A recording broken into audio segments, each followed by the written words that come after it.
Bom, gente, queria agradecer a presença de todos, né?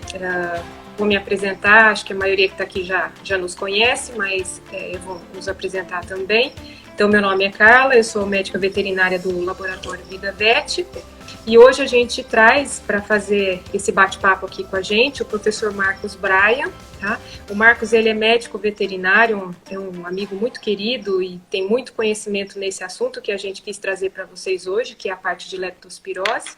Então, o Marcos, ele é médico veterinário, ele tem mestrado e doutorado em epidemiologia experimental aplicada a zoonoses pela USP São Paulo, tem pós-doutorado pela Fundação Oswaldo Cruz, foi professor adjunto na UFMG e hoje ele é professor associado da disciplina de zoonoses do Departamento de Medicina Veterinária Preventiva da USP São Paulo. Ele é relator de várias revistas e tem assim uma vasta experiência com esse assunto, né? Com a leptospirose, trabalhou também bastante tempo, né, Marcos? E com mastite bovina, entre outras zoonoses aí, os nossos rebanhos e a nossa saúde. E lá do Vida Vet, a gente quis trazer, né, junto com a equipe, já quero deixar aqui meu agradecimento a todas as meninas, em especial a Larissa Dodge, né, que tomou a frente de organizar a nossa live, e ao pessoal da Eleven Up que faz o nosso marketing. Agradecer você, Marcos, pela sua disponibilidade de tempo, né, de trocar todo esse conhecimento que você tem com a gente, que isso é muito importante, e a gente já, desde já, a gente te agradece, e procurar deixar você bem livre para a gente fazer esse bate-papo, né. E eu trouxe algumas sobre a leptospirose, que a gente mais recebe lá no laboratório, e fica aberto aqui o Instagram para o pessoal também colocar as suas dúvidas e a gente vai conversando e vendo como que a gente interage.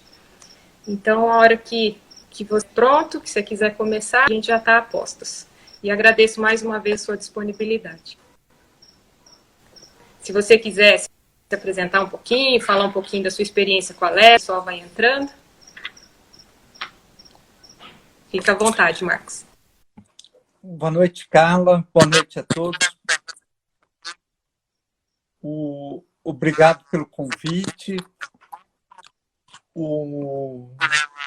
Bem, como a Carla falou, eu sou professor da Faculdade de Veterinária e Zootecnia aqui da Universidade de São Paulo e sou coordenador do Laboratório de Zoonoses Bacterianas, que a gente tem a nossa principal linha de pesquisa brucelose e tuberculose e leptospira e estafilococcus com foco em mastite.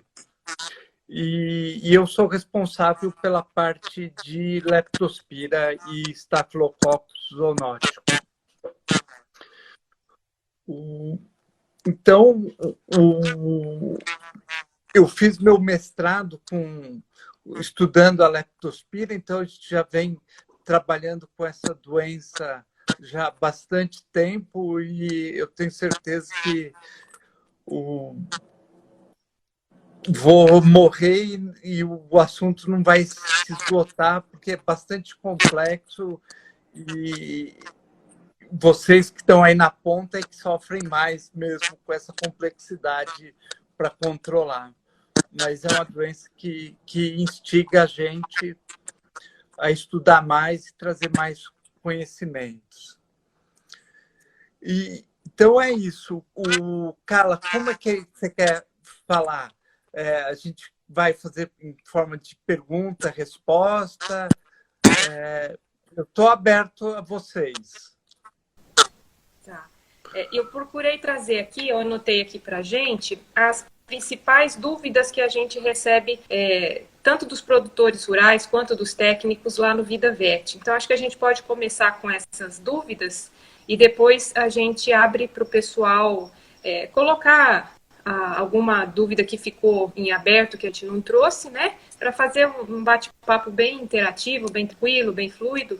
Nós temos aí por volta de 1h e 15 para a gente poder estar conversando aqui sobre esse assunto. Se para você tudo bem, acho que a gente pode seguir nesse formato. Eu vou te fazendo as perguntas e você vai complementando. Ok. Pode ser? Então, Então, vamos lá. A primeira pergunta que a gente recebeu, né?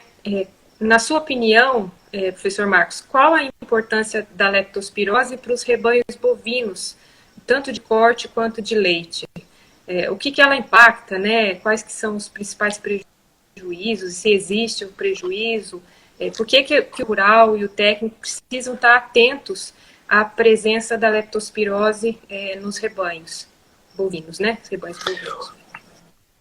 Tá. Lembrando, né, antes de tudo, a leptospirose é considerada uma zoonose, ela é importante como zoonose, então a gente todo ano tem pelo menos umas 500 a 1.000 mortes de humanos em todo o Brasil,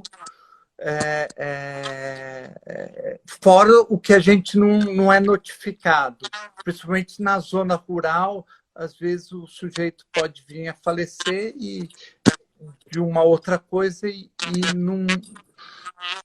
a gente não fica sabendo, porque na zona urbana ela é muito ligada às enchentes e ao rato, né? Então, em relação aos bovinos, a gente pode dizer que a leptospirose é uma doença principalmente subclínica e crônica. Isso acho que é a primeira das grandes complicações que você citou aí para nós logo no começo. São bem complicadas. Isso. Então,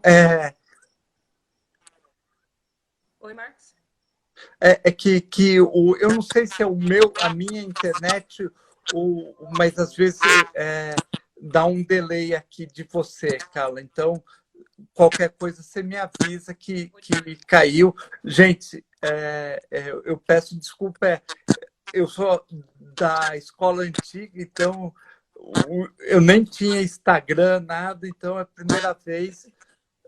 Vocês desculpem qualquer gafe aí. Mas lembrando, então, a leptospirose ela é subclínica, então é uma doença que a gente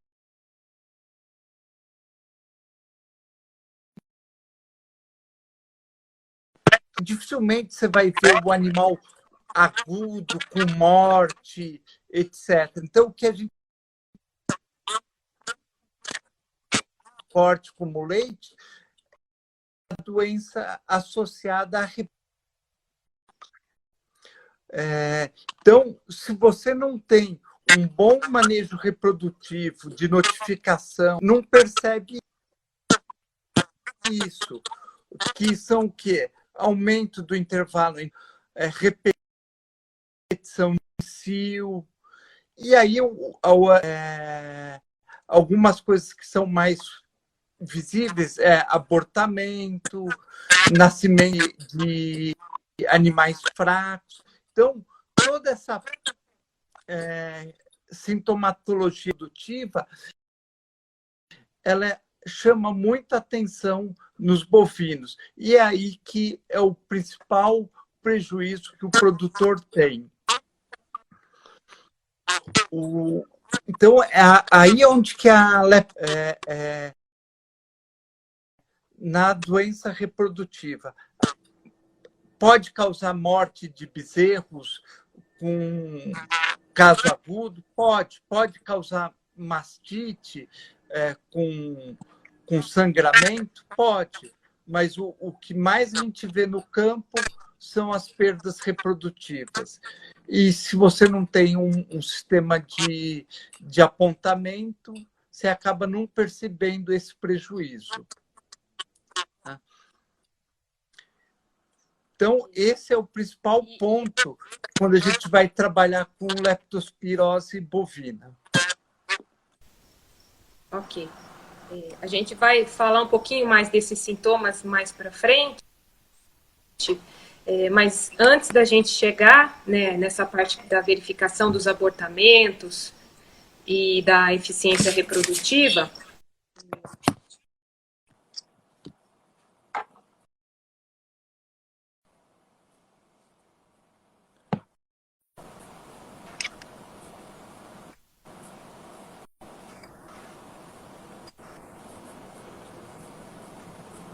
o agente causador, né, o que é um sorovar, o que é um sorogrupo de diagnóstico, né? E dentro dos sorovários que existem aqui no Brasil. Tá. Então, a pergunta é assim, quem causa a leptospira? É uma bactéria do gênero Leptospira. Quando eu comecei a estudar essa bactéria, ela tinha somente 2 espécies. Hoje já temos mais de 60 espécies descritas. E aqui que complica, porque a gente tem a classificação genômica das espécies e a classificação sorológica. E por que a gente precisa dessas 2 classificações? Porque a classificação sorológica ela é importante na hora de eu escolher qual é a melhor vacina para eu trabalhar no meu rebanho. E a gente vai explicar por quê. Então, na classificação sorológica, as espécies são agrupadas em sorogrupos. Então, o que quer dizer isso? As bactérias vão reagir sorologicamente entre elas e a gente vai agrupar elas em caixinhas. E dentro de cada caixinha, eu vou ter uma variedade, que a gente vai chamar de sorovariedade, ou sorovar. Fazendo um paralelo, é como o vírus da febre aftosa, mas muito paralelo aí, tá?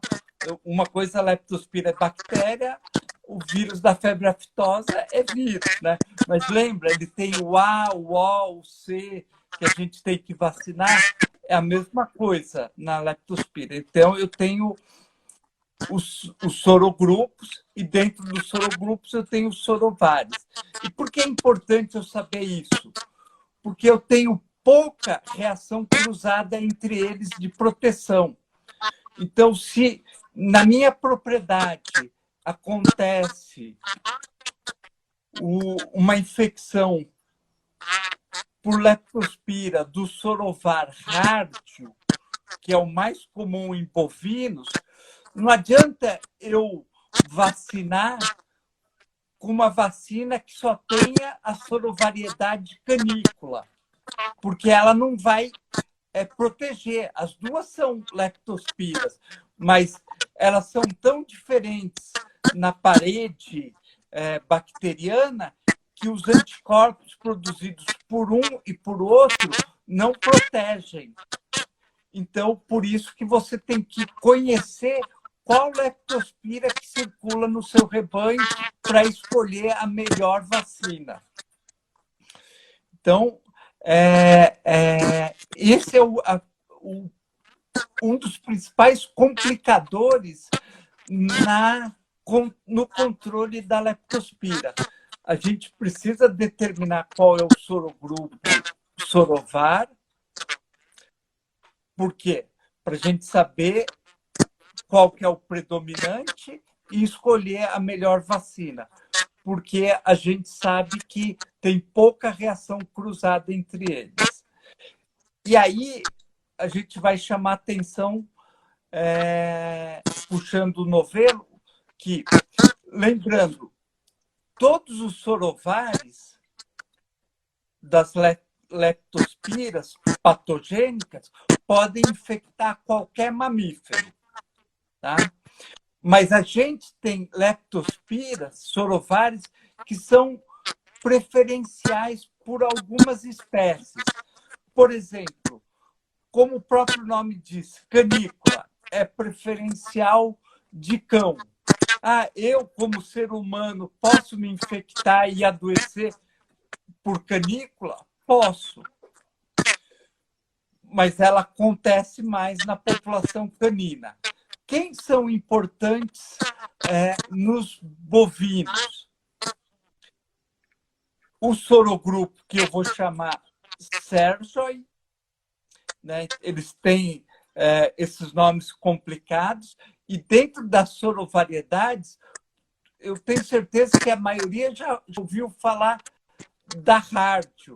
Rádio Pragitino, Rádio Bovis, Rádio OMS, que são sorovariedades que estão muito ligadas ao bovino. E quem mantém essas sorovariedades no rebanho? O próprio bovino. Então, se eu faço a minha sorologia, vejo lá que o sorogrupo Sérgio é o predominante, com o sorovar rádio predominante, eu posso já inferir que o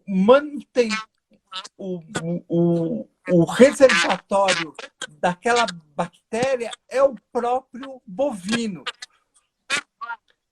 Mas o que eu penso no bom senso, ou o senso comum me diz quando eu falo leptospira? Penso em doença do rato. Mas no caso de rádio, não. Eu devo pensar em bovino. Quem está mantendo a bactéria no rebanho é os próprios bovinos. Mas vamos pensar que eu fiz a minha sorologia e o sorovar predominante foi ictiohemorrhage, que é um outro sorovar, o sorogrupo, o sorovar que acontece. Só que eu sei que esse sorovar ele é predominante em roedores, principalmente em ratos norvégicos, a ratazana. Se eu vejo bovinos infectados com essa sorovariedade, o que eu posso inferir? Posso inferir que o problema na minha propriedade é rato. Então, eu vou ter que tratar não só os bovinos, mas tratar o ambiente para rato. Então, a gente tem que saber essas coisas que são os mais comuns para eu poder começar a trabalhar no controle da leptospira. Gente, eu sei que é complexo. Se ficou dúvida, por favor, gritem aí nos comentários que a gente volta e tenta explicar de uma maneira melhor. Carla. Vamos para a próxima. O pessoal, quanto isso, vai colocando, né, as perguntas. Então, vamos passar. Vou pegar o gancho que você deixou para nós e vou perguntar como é que é, então, a transmissão de um animal para o outro ou a transmissão do ambiente para o animal? Numa propriedade bovina, né? Tá. Pensando nos bovinos, a leptospira é excretada para o meio ambiente do animal que está infectado. Então, a maior parte do animal que está infectado, ele é assintomático. Então, ele é um portador renal, por exemplo, né? Ele vai excretar essa leptospira para o meio ambiente e a leptospira vai estar na urina e ela pode estar em grande quantidade na urina. Imagina só, eu estou numa sala de ordenha, todo cimentado, os animais urinando. Forma uma névoa que aquilo eu vou ter contato com mucosa respiratória, ocular, com pele, e a leptospira pode infectar um novo animal através da pele íntegra, através das mucosas, por exemplo, ocular, nasal. Ela pode viver num solo úmido por um período bom de tempo. Então, por exemplo, onde eu tenho um solo que não precisa estar inundado, basta ele estar úmido, com muitas fezes, úmido, com urina. A leptospira pode sobreviver nesse ambiente, o animal vai ficando lá, ele vai tendo contato e a leptospira pode infectar o animal através da pele. tem uma teoria que é a leptospirose genital bovina, onde, principalmente pela sorovariedade rádio, onde essa leptospira ficaria num ambiente uterino e ela seria transmitida nas relações sexuais, né, transmitida pelo sêmen, também isso já está demonstrado, que o sêmen pode transmitir a leptospira, o contato com esses fluidos vaginais, né, secreções uterinas, ela transmitir. Então, tem essa teoria, que é a teoria da leptospirose genital bovina, que tem sido discutida entre os acadêmicos, os pesquisadores, e, claro, carece um pouco mais de estudo, de trabalho, porque é mais difícil a gente trabalhar com o aparelho reprodutor do que trabalhar com a urina e o rim, mas tem sido feitos estudos mais recentes e tem mostrado essa possibilidade. Então, essas são as formas de transmissão.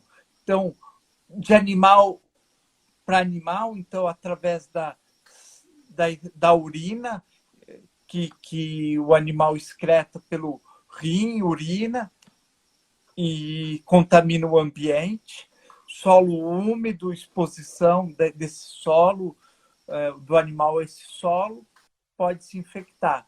Ou através de sêmen, ou fluidos vaginais. E, claro, quando a gente tem abortamento, tudo, uma das formas que a leptospira causa o abortamento é a multiplicação da bactéria no próprio feto. E quando ele é expulso, o feto, ocorre o abortamento, tem bactéria naquele feto. E nos restos placentários, tudo. Uhum. E aí pode contaminar o ambiente também.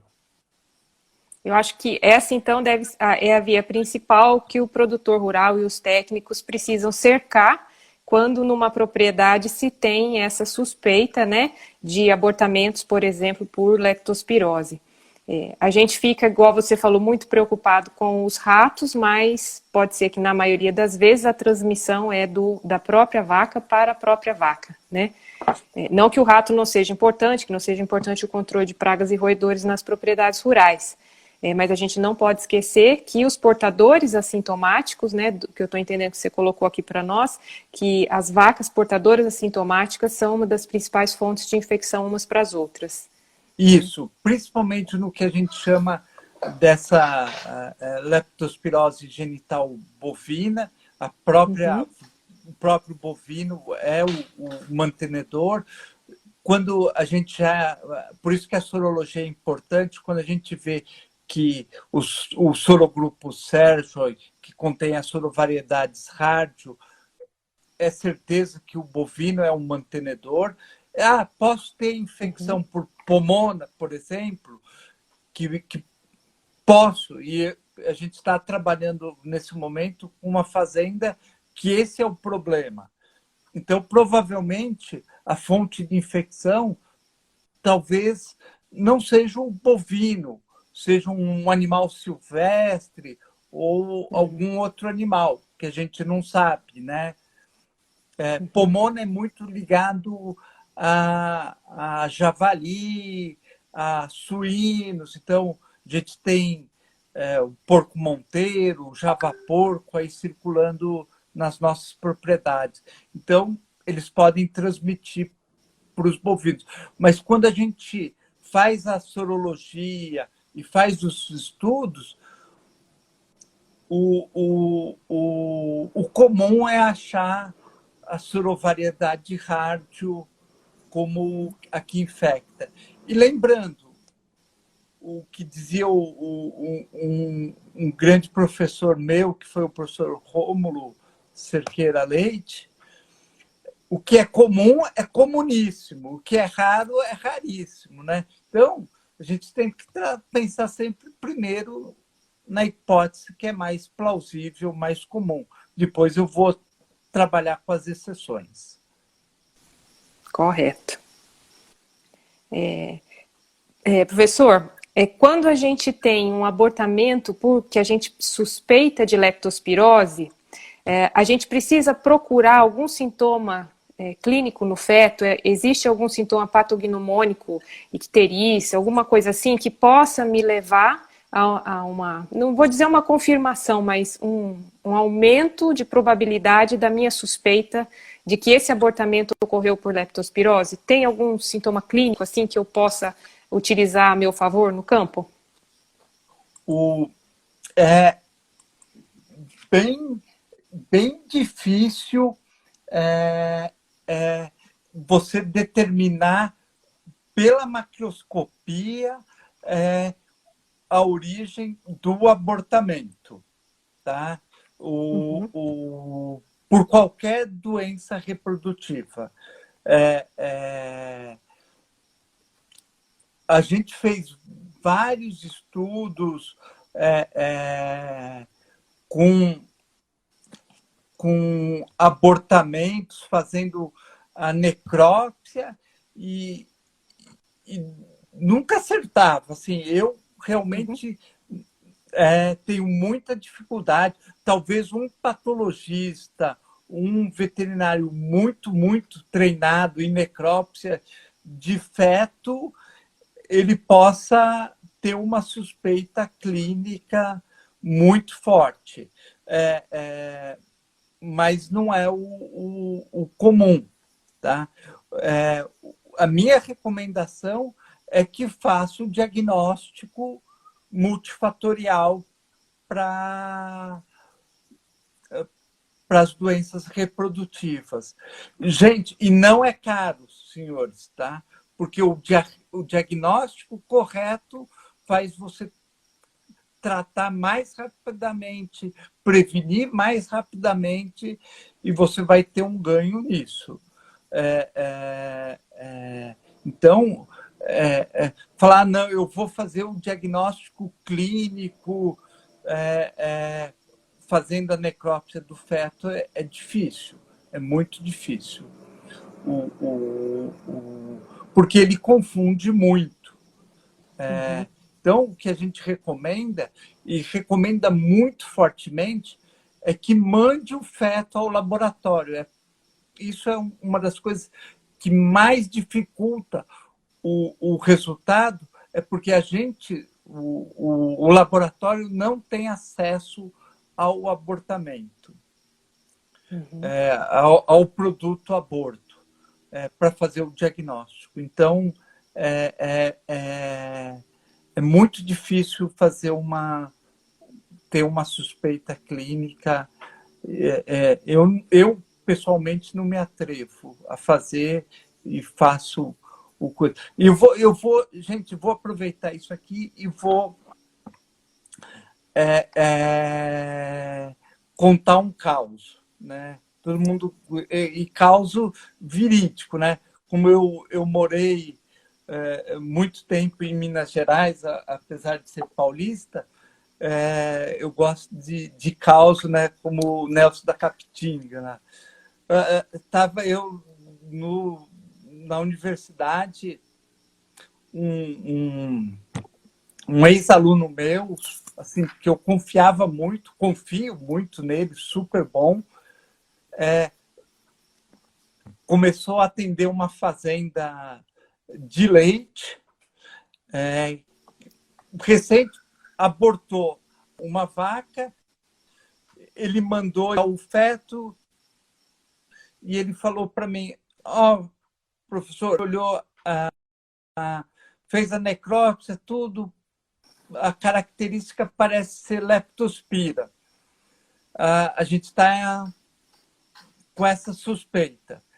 Aí eu perguntei para ele assim, Bruxela não pode ser?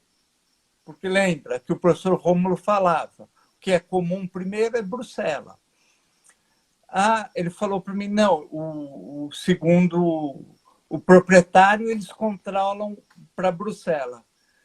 Aí, como a gente tinha um teste no laboratório que detectava Bruxelas e Leptospira ao mesmo tempo, eu pedi para uma outra aluna que estava lá comigo, falei, me ajuda, vamos fazer para Bruxelas e para Leptospira. Aí pedi para ela fazer, ela fez, ela ligou para mim e falou, professor, estou achando estranho, o resultado aqui está dando Bruxelas. Aí eu falei, vou repetir. Porque a suspeita clínica é Leptospira. Repetimos com a contraprova que a gente tinha guardado, novamente Bruxelas. Liguei para o meu ex-aluno lá que estava atendendo a fazenda, não tenho dúvida, é Bruxelas. Aperto o proprietário e que ele está escondendo o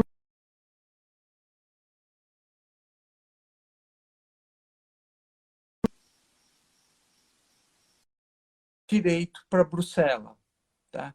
Eu tenho super confiança nesse veterinário, e ele fez a necrópsia e é semelhante. É difícil a gente fazer a necrópsia do feto, assim, e muitas vezes, dependendo do tempo que ele já passou, já autorizou, etc., então é difícil a gente fazer um diagnóstico fechar em leptospira, tudo. Então, o ideal é fazer um combo. Então, esse é o caso que aconteceu, que a gente tem que tomar atento. E isso é bem comum da gente perceber, Marcos, isso que você está colocando. Aqui no VidaVet a gente tem um combo, igual você falou, né? E nesse combo a gente analisa quando o material enviado são fragmentos de órgãos e o conteúdo estomacal do feto abortado, a gente consegue fazer por PCR análise para BVD, para IBR, para brucelose, para neóspora e para leptospirose, né? Que eu acho que já dá uma resposta para o produtor das 5 principais, né? E antes de pensar em outras possibilidades, que igual você falou, o comum é comum, o que é raro, né? Então vamos primeiro mirar nas que são mais prevalentes, né? Causadoras de abortamento. E aí no caso da leptospirose, se a gente for trabalhar com o feto abortado, quais fragmentos de quais órgãos que são eletivos para a gente encaminhar para uma técnica de PCR? Porque aí no feto abortado a gente vai trabalhar com o PCR, correto? Correto. A gente vai trabalhar com a PCR, porque a PCR e aqui, gente, tanto faz PCR convencional ou PCR quantitativa ou real-time PCR ou qPCR. O produto são semelhantes, tá? Tem diferenças na técnica, um pouco mais de sensibilidade, especificidade numa, no outra, mas qualquer uma das duas são excelentes técnicas, tá? Então, de eleição, o que eu faria no feto? E aí serve para todos. Conteúdo estomacal, que o conteúdo estomacal vai ter leptospira, vai ter Bruxelas, tem IBR, PVD, é muito bom. Eu posso pegar fígado, rim e pulmão. Tá? Ok. Esses são os órgãos. Lembrando que o conteúdo estomacal eu sempre gosto de coletar, porque ele é fácil, você coleta com agulha e seringa. Lembrando, aí ou congela ou refrigera. tá? Ok. Para remeter, porque isso não vai interferir na qualidade da amostra. Ah, o feto está autorizado, já passou alguns, coleta mesmo assim e arrisca. Por quê? Porque se o combo der positivo, o valor preditivo, ou seja, a confiança que eu tenho no diagnóstico, ela é altíssima.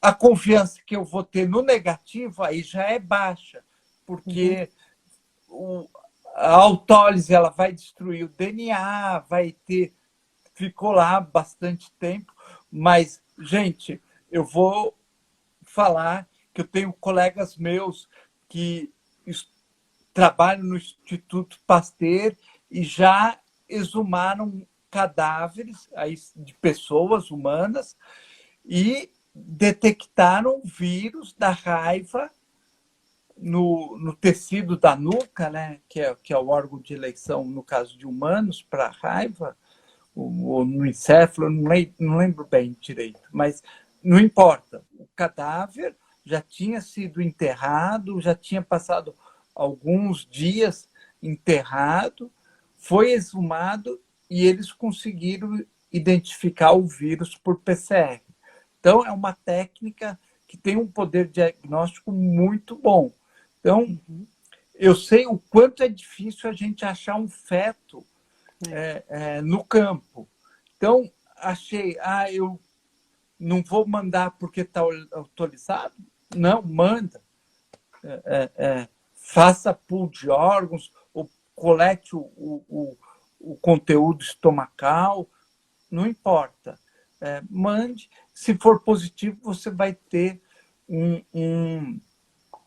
uma confiança no teste muito grande e isso vai te ajudar, porque isso vai te indicar o que você vai tomar daqui para frente. E lembrando, né, Marcos, que quando a gente trabalha com o feto abortado, a gente tira a confusão de título vacinal, que a gente tem quando a gente faz a sorologia nas mães, né? Isso é uma dúvida frequente, porque a maioria dos materiais que a gente recebe lá no Vida Vet é soro das mães, né? Normalmente por problema de abortamento, né? E a gente acaba recebendo pouco material de feto, embora seja o material, vamos dizer assim, igual você frisou também, o material de eleição. Se as pessoas que mandam, na impossibilidade de mandar o feto, né, porque não acharam mais, alguma coisa nesse sentido, e mandam o soro, que cuidados eu tenho que ter na interpretação desse resultado, né, com relação a título vacinal, título de infecção ativa? Eu acho que essa é a grande maioria das dúvidas do pessoal, né? Como que eu interpreto um resultado de leptospirose com relação aos sorovares e com relação ao animal vacinado, né? O que é um título vacina? Eu sei que na leptospirose tem que olhar para rebanho e nunca para indivíduo, é isso mesmo? Isso mesmo. Então, primeira coisa que a gente tem que entender é que as doenças da reprodução, aqui estou falando das doenças infecciosas, né, como BVD, IBR, leptospira, brucela, essas doenças, são doenças de rebanho, né? Lembrando, bovino é rebanho. Então, não é que nem um cão, que é um indivíduo, ou que nem nós, que somos um indivíduo, que eu vou ter lá só um animal. Não. O bovino, quando eu vou trabalhar com essas doenças, eu preciso fazer a sorologia do rebanho. Por quê? Porque o que acontece? A fêmea se infectou, a leptospira penetrou, ela se multiplicou no organismo, foi para a corrente sanguínea, se disseminou para os órgãos. Vamos dizer que ela não era vacinada, não conseguiu responder, infectou o feto e abortou. Tudo isso, esse tempo de abortamento, vai de mais ou menos de 15 até 60 dias para ter a expulsão. Não é ela se infectou, já abortou. Então, muitas vezes, o que acontece? Ou o título pode já estar baixo, ou já está no pico. Então, o que eu tenho que fazer? Eu tenho que pegar vários animais que convivem com aquele animal que teve o problema e ver em que ponto a infecção está naquele rebanho. Porque aí eu vou conseguir fechar o diagnóstico do animal e do rebanho. Então, eu posso ver títulos em vários momentos de infecção. Por isso que é importante a gente pegar vários... tenho que pegar todos os animais e fazer a sorologia? Não. Para isso, tem tabelas estatísticas que fazem o cálculo para eu maximizar a minha amostra. Ou seja, ter uma precisão com o menor número de animais possíveis. Então, eu não preciso coletar tudo, eu vou coletar uma parte dos animais só. Né? Então, isso tem essas tabelas que eu vou olhar e falar, não, você precisa coletar, o tamanho do seu rebanho é 100, então você vai, eu estou dando um exemplo, tá? Então você vai coletar 50. O tamanho do seu rebanho é 1000. Então você vai coletar 100. Você vê que tem uma diferença. Né? Você não vai precisar coletar 500. Com 100 você já consegue enxergar. Então, primeira coisa, a gente tem que tratar como uma doença de rebanho. A segunda coisa é olhar para o título. O que é o título? O título é quando o laboratório vai te dizer, olha, esse animal teve um título de 100, 200, 400, 800, 1.600, né? Então, normalmente, na leptospira vai na base 2, então vocês viram que foi crescendo de 2 em 2, né? 100, 200, etc. Quanto maior o título, esse número, quer dizer que mais anticorpo aquele animal tem. Então, duas coisas que causam anticorpo no animal, basicamente. Vacinação ou infecção. Tá? Esse animal tem um título de 1.600, por exemplo, e não foi vacinado. Então, o que eu sei? Se ele tem esse título alto, quer dizer que ele teve uma infecção. E para a leptospira, a gente pode pensar títulos maiores que 800 como já títulos altos e indicativo de infecção. Tá? Títulos maiores que 400 para Rártio, para Sorovares do grupo Ceratoid, já me acende uma luz amarela dizendo, olha, presta atenção que tem alguma coisa estranha nesse rebanho. Títulos maiores que 400. Títulos maiores que 800, e aí 1.600, 3.200 e assim diante, aí eu não tenho muita dúvida que eu tenho uma infecção muito recente, tá? O animal já passou pela infecção, mas uma infecção recente. Normalmente, a vacinação, ela protege, tá? Mas ela gera títulos baixos e de duração, de pouca duração. Então, com 3, 4 meses pós-vacinação, eu espero ver pouco título vacinal. Isso não quer dizer que o animal não esteja protegido. É característica da prova, tá? Então, por isso que é importante eu saber qual vacina que eu vacinei e quando foi minha última vacinação.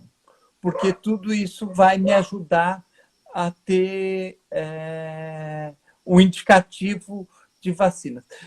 Títulos de 100 ou 200 é o que a gente chama inconclusivo ou uma resposta vacinal se os animais foram vacinados. Então, eu tenho lá animais que deram títulos, vários animais que deram títulos de 100. Eu posso pensar em outra coisa que não leptospira, por exemplo. Mas não é um animal, porque se eu fizer só um animal, eu posso estar no início da infecção. E aí, daqui 30 dias, o título está lá em cima, porque ele produziu, né? Lembra, é a chamada janela imunológica. Os títulos o animal, de acordo com a infecção, ele vai produzindo os anticorpos de acordo com o tempo, né? Precisa de um tempo para produzir esses anticorpos. Se ele está no início da infecção, ele pode ser ou negativo ou ter títulos baixos.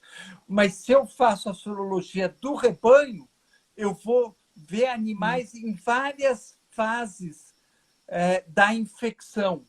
Então, eu vou ver animais com títulos baixos, animais com títulos médios e animais com títulos altos. E aí eu posso inferir que a infecção é recente ou é uma infecção já que teve no passado e já resolvida, ou são títulos residuais de vacinação. Então, por isso que é importante a gente trabalhar sempre com o rebanho, nunca com um ou dois animais, porque aí você vai perder essa visão. Ótimo, Marcos. Eu acho que explicou muito bem e de maneira muito didática para a gente, porque é o que é o que normalmente se visualiza, né, nos resultados sorológicos.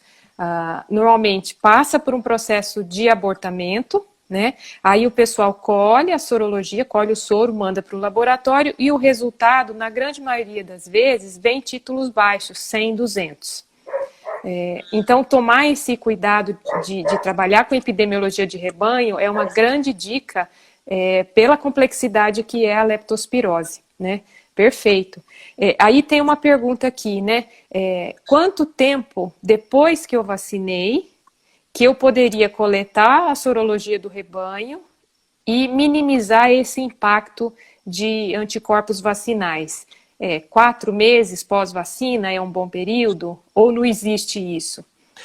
Por exemplo, eu vacinei, vacinei 2 meses atrás, tive problema de abortamento. Isso vale para qualquer doença que a gente está falando da reprodução, para IBR, BVD, neóspora.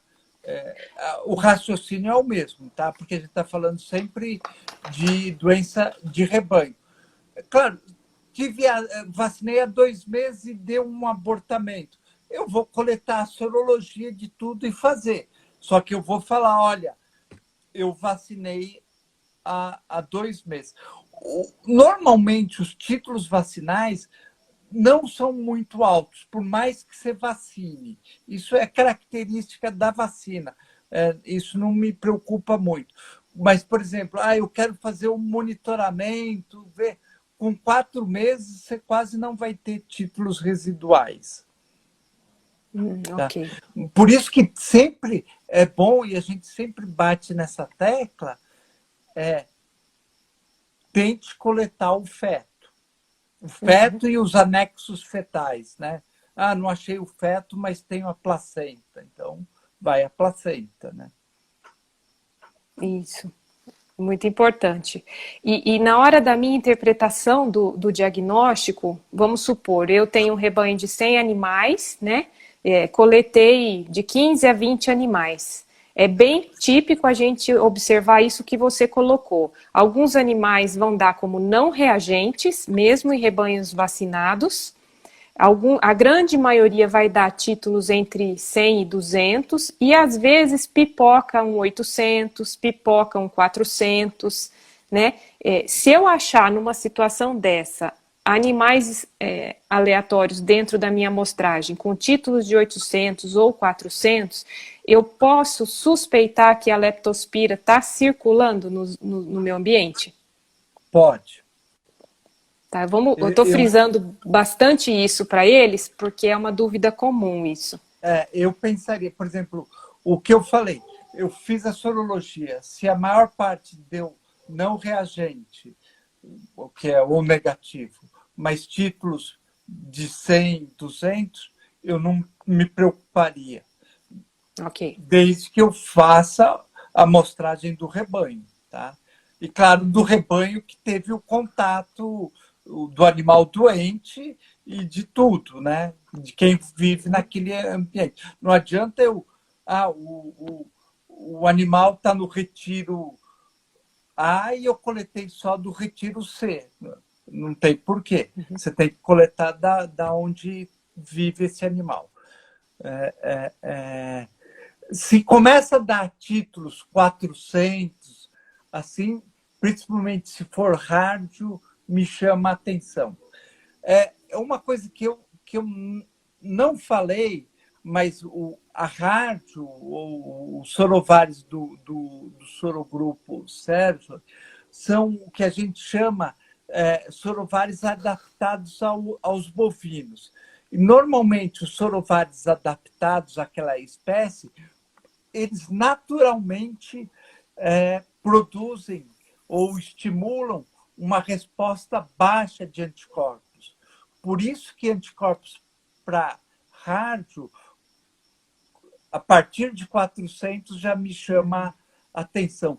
Outras variedades que a gente vai chamar como acidental, como ictiohemorrágica, canícula, pomona, normalmente são acidentais, porque não é o bovino que vai manter ela no rebanho, gera títulos muito mais altos. Então, são títulos muito expressivos. Mais de 10 mil, às vezes, né? Então, tem isso também. Então, a gente tem que ficar atento. Então, se eu tenho títulos altos, você já começa a suspeitar de uma infecção ativa ou de uma circulação da bactéria no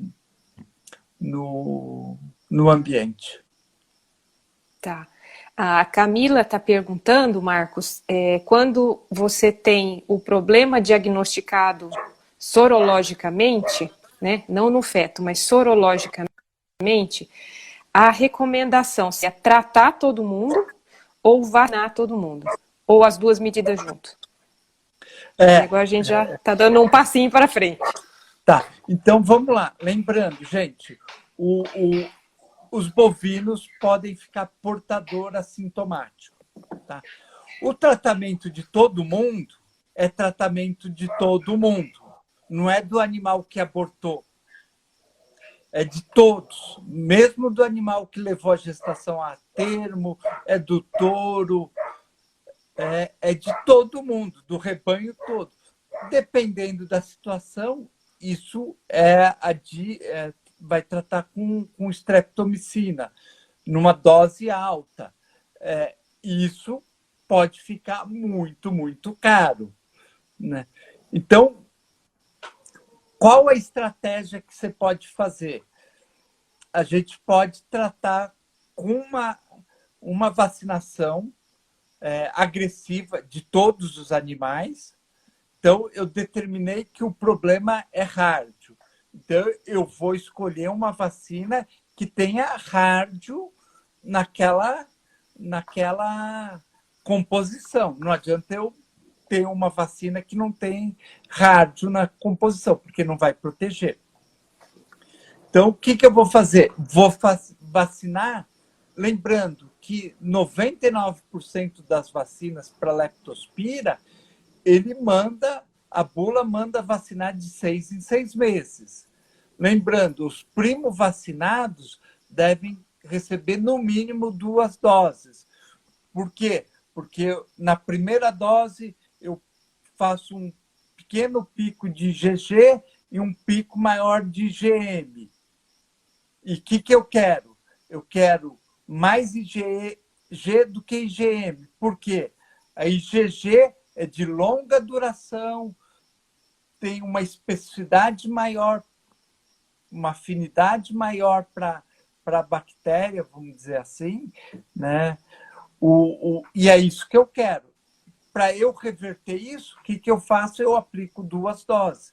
Eu vou aplicar em 21 dias, 30 dias, depois uma segunda dose para aumentar o pico de IgG e ela ter uma duração maior. E aí eu vou vacinar de 6 em 6 meses, dependendo da vacina. Isso, a vacina... Então, a gente tem vacina que, dependendo, manda de 1 ano, alguns trechos, mas a maior parte para leptospira, para porção leptospira, é de 6 em 6 meses. Aí, o que eu faço normalmente? Assim, aí é uma estratégia minha, que eu fiz empírico, então foi no campo, e é uma experiência minha que funcionou. Vacinei por um tempo de 4 em 4 meses. Então, fazia vacinação de 4 em 4 meses. Olha só o transtorno também, né? Você vai vacinar todo mundo de 4 em 4 meses, de mamando a caducando, todo mundo, até o problema passar e depois volta a vacinação de 6 em 6 meses. Mas numa fazenda nossa, a vacinação não funcionou só, continuou tendo abortamento e o problema continuou sendo leptospira. Aí eu tive que entrar com o tratamento. Aí a gente tratou todo mundo e depois vacinou. É claro que se eu não melhorar, eu estou falando de tratamento e vacinação, mas concomitante, eu tenho que fazer o tratamento ambiental, né? Então, manter minha sala de ordenha limpa, o mais limpa possível, né? Retirando a urina, as fezes ali. Manter o meu pasto drenado. Eu já fui em fazenda que a vaca estava brincando de off-road, né? Parecia um jipeiro que vai lá naquele lamaçal atolado. Porque era um barro puro. Então, não dá. Aí não adianta você vacinar, gastar dinheiro com tratamento. Então, eu vou dar uma água de qualidade. Então, eu vou manter limpo o meu bebedouro, vou manter o meu bebedouro clorado, porque se for a pasto, né? Se for em freestyle ou compost bar, eu vou fornecer nos galpões uma água clorada, tratada. Porque aí tem animais que vão beber essa água. Então, essas medidas sempre são ser feitas. Também sempre vou fazer o tratamento anti-roedores, porque eu não quero ter problema na minha ração, nas minhas fórmulas com roedor. Então, tem que fazer associado. Mas, falando especificamente de vacina, esses são os tratamentos. E funciona, a vacina funciona, tá? A gente tem boa experiência com isso. E no mercado aí tem um monte de vacinas. Mas você tem que escolher a vacina certa. entendi. E esse esquema, desculpa, cara, o esquema de 4 e 4 meses é um esquema que eu fiz, eu vi alguns norte-americanos fazendo, mas não é um esquema de bula, tá? A bula normalmente é 6 meses. Mas, gente, isso é quando está, vamos dizer, na crise. Aí estabilizou, aí eu mantenho a minha vacinação de 6 meses. Seria tipo usar a vacina como um tratamento. Entendi. Agora, uma dúvida minha, Marcos. É comum a leptospirose acontecer em rebanhos bovinos na forma de surto? Tipo assim, eu tenho um surto de abortamento, ou um surto de retenção, alguma Pode coisa assim. acontecer, sim, pode Pode acontecer. acontecer? Pode acontecer. Mas principalmente quando entra a bactéria naquele rebanho que era livre, né? E por um acaso entrou um animal que ela pode acontecer. Mas o que a gente tem visto nos trabalhos, isso que o professor Walter também pensa assim, que é da leptospirose genital bovina, que é um problema muito mais de repetição de cio, intervalo entre partos, reabsorção embrionária, que abortamento. Né? Então, o que a gente acaba vendo, e claro, quando a gente pega no laboratório abortamentos, normalmente a amostragem é principalmente no terço final. Por quê?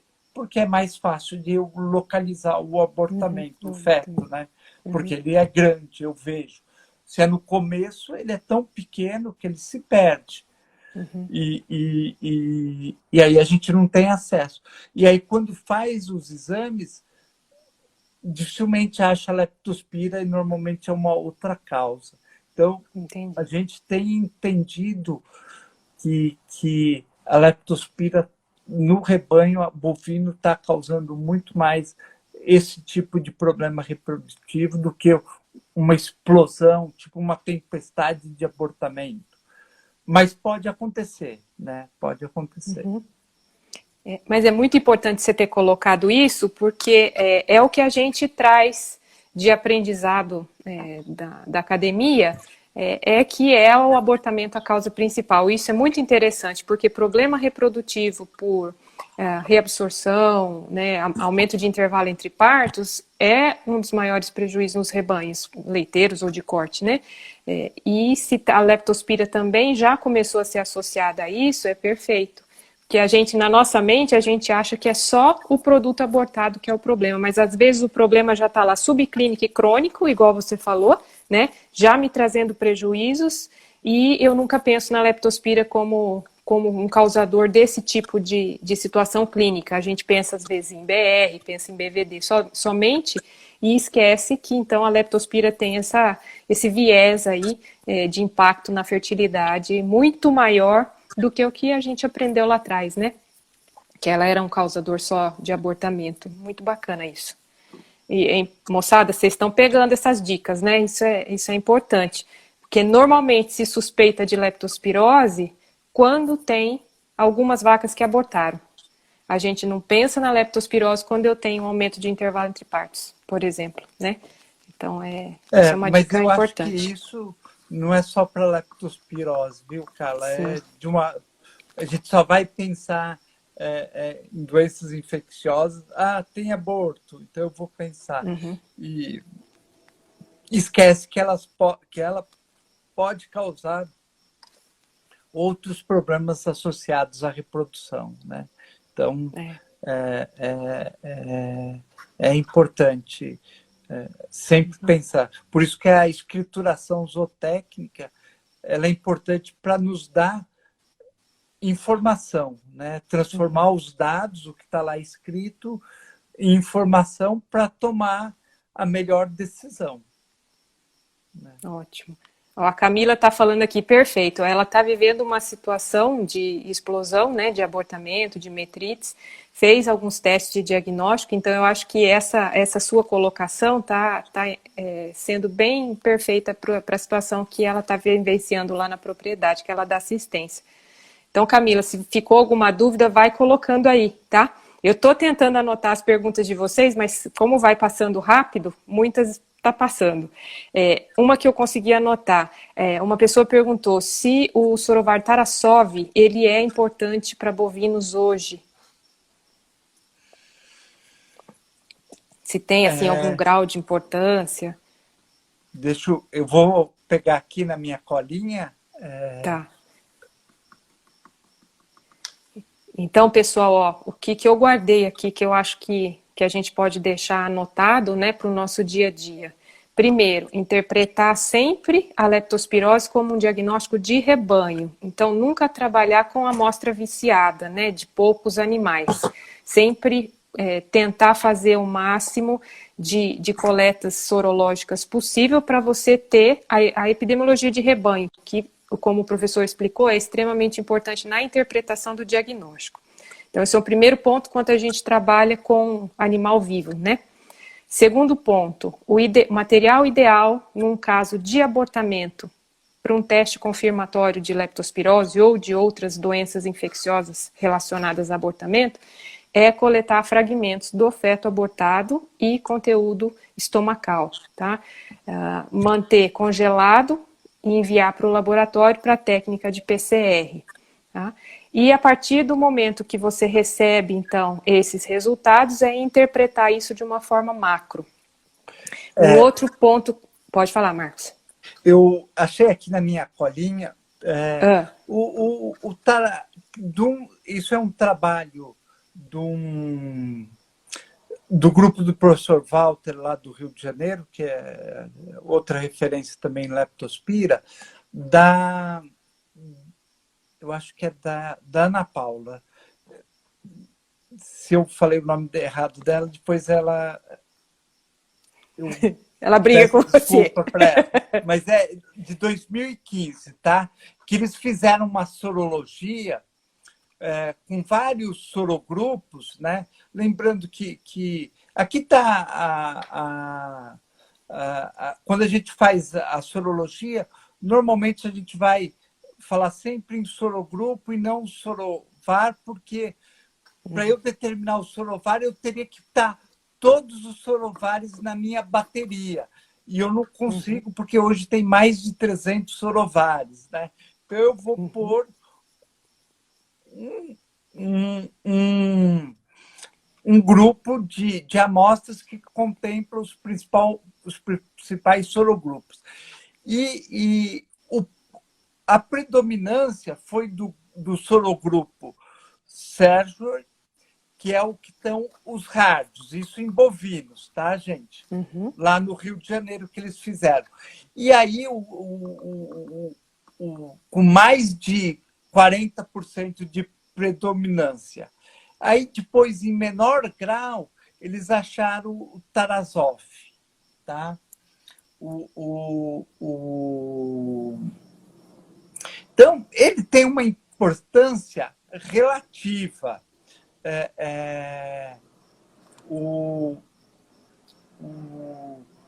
Eu diria que você poderia chamar, seria um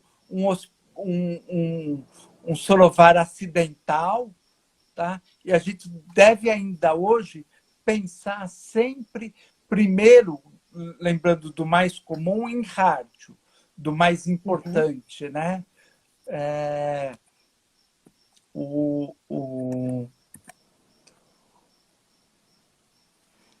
Deixa eu só ver se eu tenho uma outra. Qualquer uma das rádios, né? Qualquer uma das rádios. Qualquer uma das rádios. Tá. Porque a rádio brasileira é o que a gente chama, entre aspas, gente, se os leptospirólogos eu falar assim, rádio brasileira, eles vão me trucidar. Mas a sorovariedade que está dentro desse sorogrupo, que foi isolada no Brasil, chama guaricura, que foi isolada pelo professor Silvio, que foi um professor que era o responsável pelo laboratório que hoje eu sou responsável, né? Mas quando a gente vê aqui no Brasil, em termos de isolados, o que a gente isola, principalmente, aí é diferente da sorologia, é isolar a bactéria. A maior parte dos isolados é do sorogrupo Sergio. Com isso do nosso banco, eu consegui, junto com outros pesquisadores, a gente já isolou 30 isolados do sorogrupo Sergio, que estão aí as rádios, a guaricura, etc. A Tarasoff, que eu esqueci o nome da pessoa que perguntou, tem menos de 5 isolados. Isso no nosso banco de isolados, que é o meu banco, junto com o Banco do Rio de Janeiro, que deve ter em torno aí de uns 200 isolados, mais ou menos, né? Uma bacterioteca.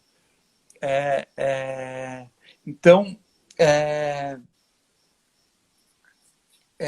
mostrando que a maior prevalência está nesse sorogrupo. Tá? Então, Tarasoff seria uma coisa. Vai, talvez, porque pode acontecer na Europa com cão, com a vacinação forte em cão, a canícula diminuiu e apareceu a gripotifosa.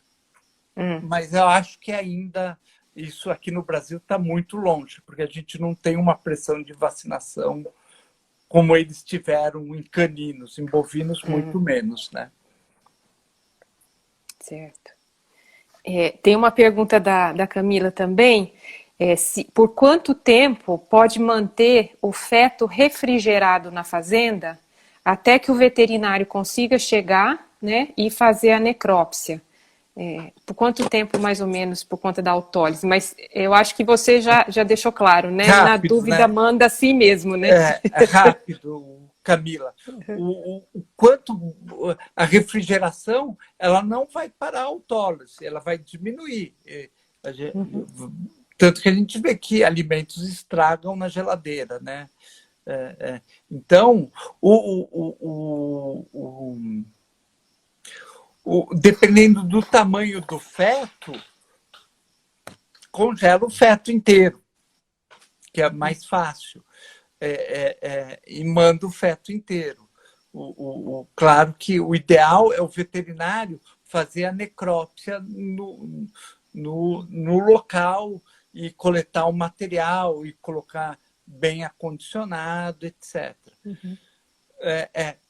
O modo que vocês mandam o material pro laboratório também implica na capacidade do laboratório diagnosticar ou não. Então, eu coletei o meu feto e aí eu posso pôr o quê? Eu congelei ele, eu não consegui fazer necrópsia, avisei o laboratório, eu vou mandar o feto, vocês façam a necrópsia aí. O que eu vou fazer? Eu vou colocar o feto em saco duplo, para ele não descongelar ou não vazar o líquido dele. Vou colocar muito gelo reciclável, nunca colocar o que eu brinco, gelo molhado, porque o gelo molhado derrete, aquilo vira uma sopa e é perigoso para o transportador. Quando você vai abrir, está tudo boiando e aí você perde o material. Então, coloca bastante... eu não tenho gelo reciclável. Faz com garrafa PET. Enche 2/3 da garrafa PET, fecha bem, congela e coloca ela. Todo mundo tem garrafa PET mas não enche de água em saquinho e dá o nó no saquinho, porque saquinho fura, tá? Usa garrafa PET, que é mais dura e tudo. Então, o soro também. Então, não manda sangue, dessora e manda o soro num tubinho bonito, porque aí ele vai chegar, veda bem o tubinho, passa um durex, né, uma fita adesiva no tubinho, bem identificado, porque se não tem identificação, como é que eu vou saber? Então, o que a gente chama isso de pré-análise é super importante. E isso depende de vocês, né? Do produtor e do veterinário que está lá na ponta. Hemólise também, né? Como é difícil a gente conseguir uma boa leitura de uma boa reação quando tem soro hemolizado, né? Então, a gente sabe que para bovino é complicado, né? Soro sem hemólise, mas tomar o máximo de cuidado depois de coletar dessa amostra, não levar sacudindo, chacoalhando no carro, né? Deixa lá dessorando, depois você separa o soro, congela o soro e manda o soro congelado. Nunca mandar o frasco com a série vermelha junto, porque com certeza vai ter hemólise, né, Marcos? E aí o laboratorista sofre para burro para poder conseguir uma boa leitura em soro hemolizado e muitas vezes tem que declinar da amostra, né? E é uma frustração também para o pessoal da fazenda.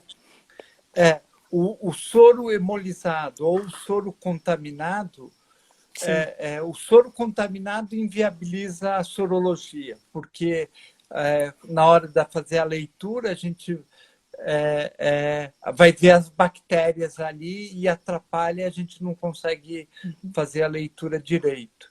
E a hemólise também sempre dificulta a leitura. Isso. Então, eu falo, então, cada um Camila, fazendo assim, sua parte. Você pode deixar refrigerada aí 1, 2 dias, mas o ideal é que colete, chame o veterinário na hora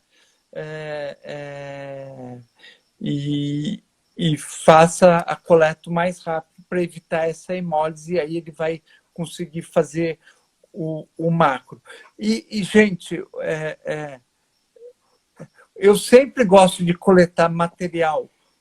Eu, veterinário, né? Aí é o veterinário porque é mais difícil para o produtor coletar, mas coletar para os exames microbiológicos e também uma parte para os exames histopatológicos. Porque, às vezes, eu não acho uma lesão macroscópica, mas eu consigo ver na microscopia lesões que são indicativo de alguma patologia que possa me fechar o diagnóstico. E fazer uma patologia também não é caro, né? Pensando que isso você vai economizar porque vai ser informação para tomada de decisão. E se eu tomo a decisão errada, eu vou fazer uma série de medidas que não vai surgir efeito e vai me ter custo. Eu vou ter custo.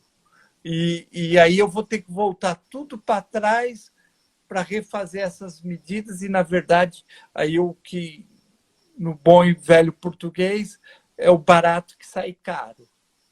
Né? Quis economizar no negócio e aí tomei toda a decisão errada e não resolvi o problema. E não trabalhei com percepção de risco, né, Marcos? Que é uma mentalidade que a gente já passou da hora um pouquinho da gente começar a colocar ela em prática, né? A gente sempre deixa para tomar a decisão a hora que o problema está instalado. E a gente esquece que se eu trabalho com percepção de risco, eu minimizo o meu impacto, né? Eu minimizo o surto, eu minimizo perdas reprodutivas, porque eu estou trabalhando com prevenção, com percepção de risco. Né? Isso falta para a gente hoje, bastante ainda. Isso que a Carla falou vale para todas as doenças e a palavra-chave aqui é biosseguridade. Essa que é o que vocês têm que ter na propriedade biossegurança, né? Biosseguridade, que seria o termo correto. Então, propriedade fechada, sem visita de pessoas estranhas ao setor, evitar, o sujeito trabalha na maternidade, por exemplo, sei lá, na ordenha, vai mexer nos bezerros. Então, ter tudo isso aí, principalmente com gado de leite, né? Quem trabalha com bezerro, ter essa atenção, ter tudo setorizado e a biossegurança, lavagem de mão, lavagem de botas, lavagem de utensílios, tudo isso a gente tem que ter. E aí vem o que vocês devem estar, todo mundo sempre atento com os POPs, né, que é os protocolos operacionais padrão, tudo direitinho para você ter o máximo de biosseguridade para a doença não entrar. Então, eu vou, assim, não tem nada a ver com leptospira, mas quando eu trabalhava na UFMG, eu fiquei um tempo ajudando o responsável pelo rebanho de uma das fazendas, o professor Elton, e a gente trabalhava com IBR e BVD sem vacinar. Mas qualquer bicho, antes de entrar, eu ia lá fazer a sorologia e falava, esse bicho não pode entrar. Pode largar, mas é o melhor. Não vai entrar. Eu não estou deixando. E não entrava, né? Aí sempre era uma discussão, eu e o professor Elton. Mas um cara que eu gosto muito. E aí conseguia, mas era uma fazenda experimental, fechada para os alunos, né? É diferente de uma fazenda comercial, mas conseguia levar e a gente trabalhava sem vacinação, bem tranquilo. Opa, desculpa, gente. Pessoal, vocês podem ir mandando mais dúvidas, se tiverem, que a gente já deu aqui o nosso tempo, né? Passamos até um pouquinho do nosso tempo. Essa live vai ficar salva no YouTube e depois vocês podem mandar também as dúvidas, né, para os nossos WhatsApp lá no Vida Vet, a gente passa para o professor Marcos e responde para vocês. Tem uma última pergunta aqui, Marcos, que eu consegui anotar. Tem uma pessoa perguntando sobre quais são as principais leptospiroses para suínos. Suínos, a leptospira, que o suíno é o hospedeiro de manutenção, é a pomona. E então ela é a principal, a sorovariedade que a gente deve pensar, e as ligadas aos roedores, que é a ictiohemorrhage e a copenhagne, né, que são do sorogrupo ictiohemorrhage. Por quê? Porque o problema de roedores é mais relevante na criação de suínos. Então, a gente deve trabalhar pensando sempre nessas duas amostras. Inclusive, eu dou um exemplo para os meus alunos, não fui eu que fiz, porque foi bem passado, mas eu herdei esses dados do professor Silvio Vasconcelos, que ele fez sorologia do rebanho da Fazenda Escola nossa, que é lá no campus Pirassununga. E aí ele viu lá que a granja estava com um problema com leptospira e eles identificaram que era ictiohemorrhage, com títulos muito altíssimos, né? Aí o que fizeram? Entraram com tratamento, vacinação e desratização. Aí, logo em seguida, eles viram que na sorologia sumiu a ictiohemorragia. Tinha títulos para outras leptospiras, mas títulos muito baixos. Então, eram reações que a gente chama espúrias, né? Sem significado. Aí, o que aconteceu? Por falta de verba, né, a gente tem esse problema, foi cancelado o programa de desratização. Não teve outra. Começou a ter problemas reprodutivos na granja, quando foi ver, a leptospira por ictiohemorragia apareceu de novo, com títulos altos. Por quê? Porque os roedores voltaram. Mas por que isso acontece? Porque o sistema de produção de suínos é muito mais rápido que o bovino. Em um ano, o ciclo você já mudou a porca, os animais já terminaram tudo, né? Então, mostrou isso, né? Então, mostra muito. Então, o problema naquele caso era o roedor. Não adianta eu só tratar e vacinar minhas porcas se eu não fizesse o trabalho de roedor. E isso tem que ser contínuo, né? Mas o hospedeiro a sorovariedade que é adaptada aos suínos é a pomona. Joia. Eu posso fazer uma propaganda de um trabalho que a gente tem, cara? Claro. Então, vocês joguem no seu buscador de preferência, que deve ser o Google, né? As seguintes palavras: Luz, Câmera, Ciência, USP. Vai dar isso no YouTube, tá, gente? Luz, Câmera, Ciência, USP. Vai dar para o canal que eu e o professor José Grise temos de divulgação científica. Que legal. E aí tem vários temas que os alunos fazem, tudo, mas especificamente aqui para nós tem um vídeo, ou melhor, tem 2 vídeos sobre leptospira, que é mostrando como é que se faz a soroaglutinação microscópica, que é o nome da sorologia para leptospira, e tem o teste de ELISA também para leptospira. Então, são vídeos aí de uns 10 minutos no máximo, mostrando como a prova funciona, etc.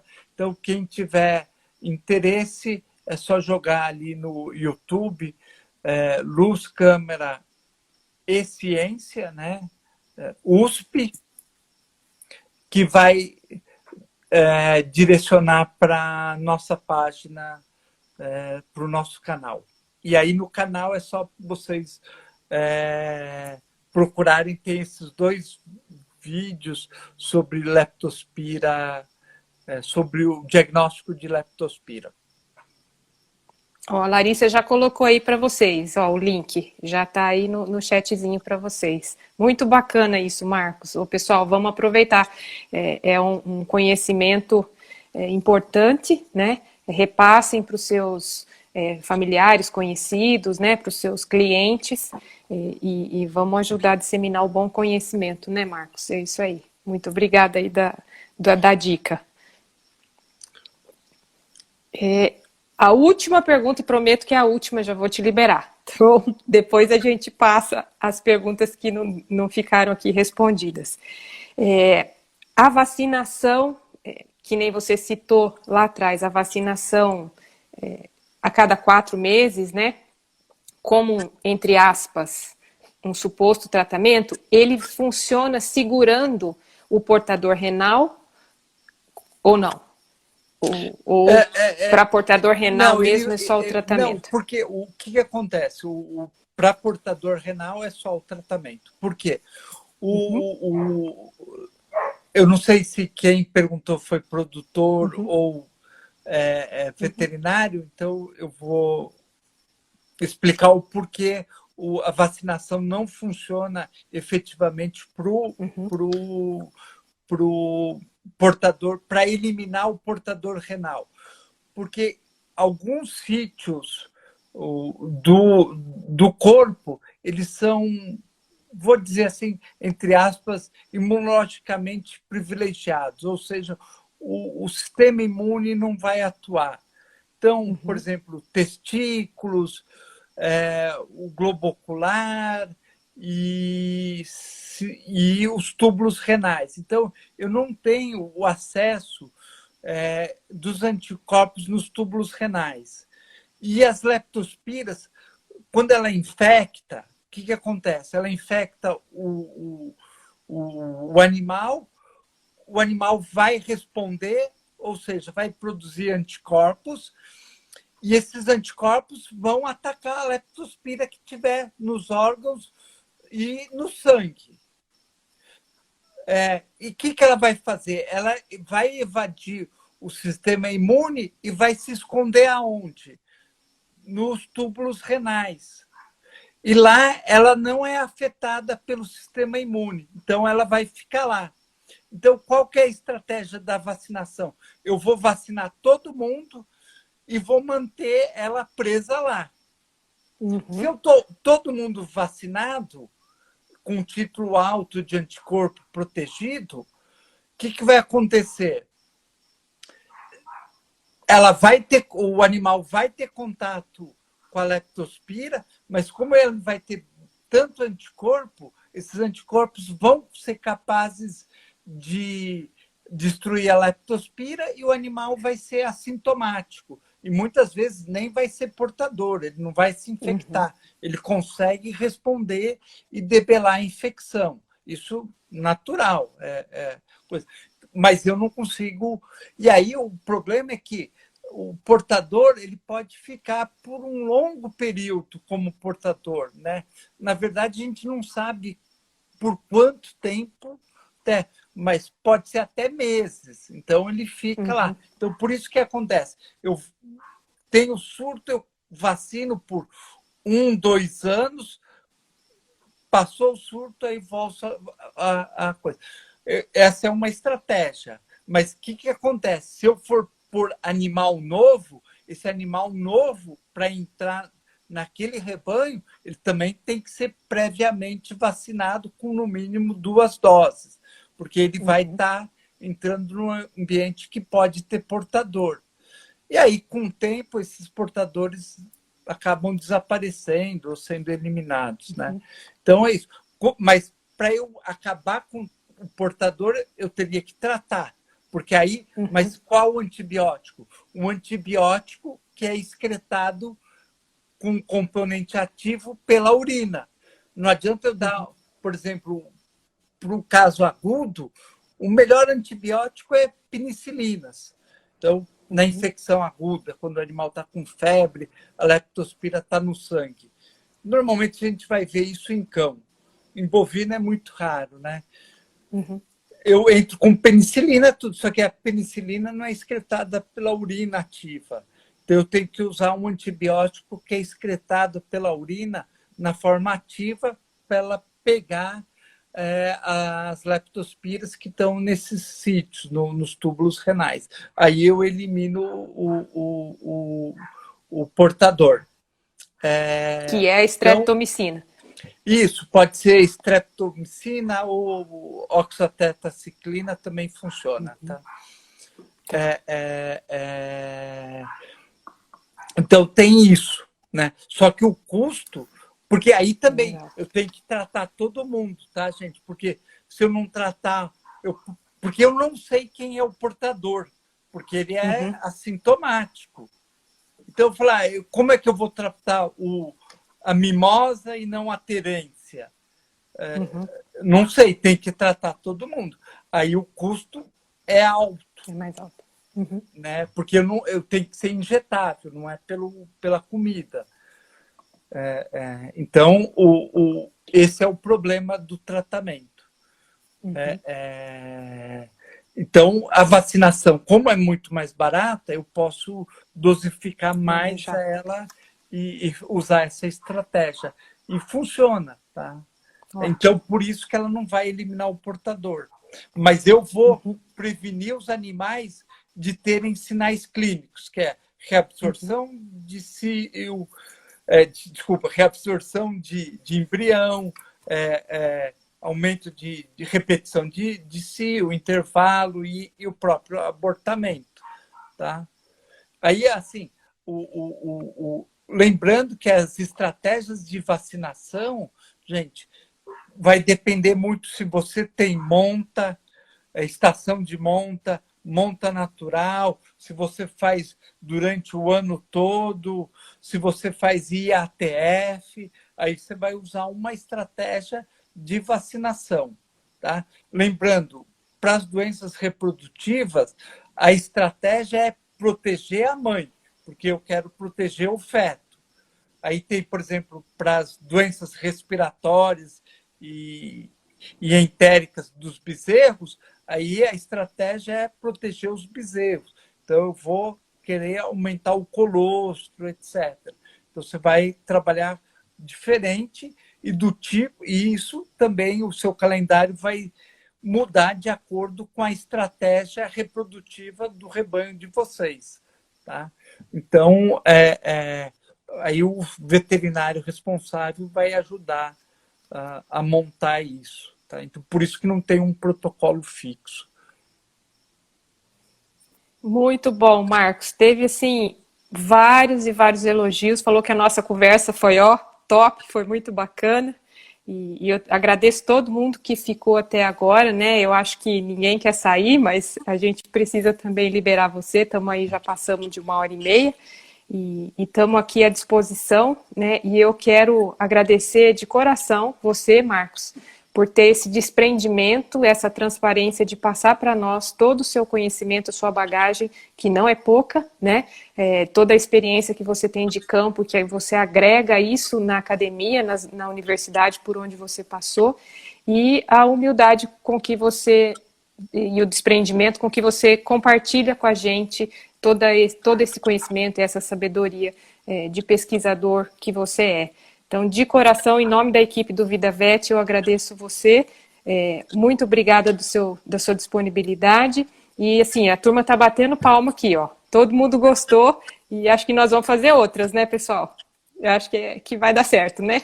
Marcos, muito obrigada. Eu que agradeço a plateia, o pessoal que assistiu. Convido a todos, a Universidade de São Paulo, o nosso laboratório está à disposição, quem quiser conhecer ou fazer perguntas, está lá, e a gente está à disposição, é o serviço que a gente tem também, ou conhecer a nossa escola, que vale a pena, aqui o Campus São Paulo, a gente fica especificamente no Campus São Paulo. Então, é um prazer recebê-los. Eu achei que foi um fracasso, porque eu só consigo ver só 4 pessoas aqui, e nenhum coraçãozinho aqui. Então... Nossa, você não sabe.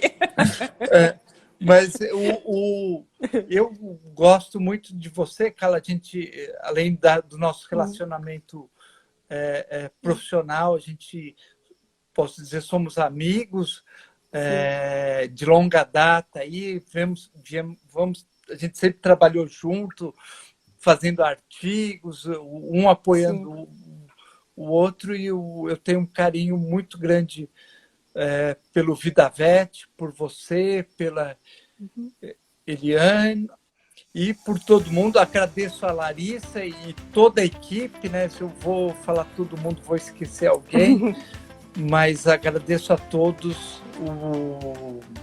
o apoio, e claro, se foi que elas ajudaram a gente a montar aqui a conexão e toda a assistência que vocês dão para nós também nos nossos trabalhos. Muito obrigado, foi um prazer, Carla. Pessoal, então a gente encerra, lembrando que vai ficar salvo lá nos nossos canais do YouTube, e se porventura alguma pergunta passou aqui que a gente não conseguiu ler, porque passou muito rápido, mandem para nós no WhatsApp que a gente passa para o professor Marcos e responde a todo mundo, tá bom? Boa noite, gente. Obrigada aí da companhia e até a próxima live. Tchau, gente. Até. Obrigado.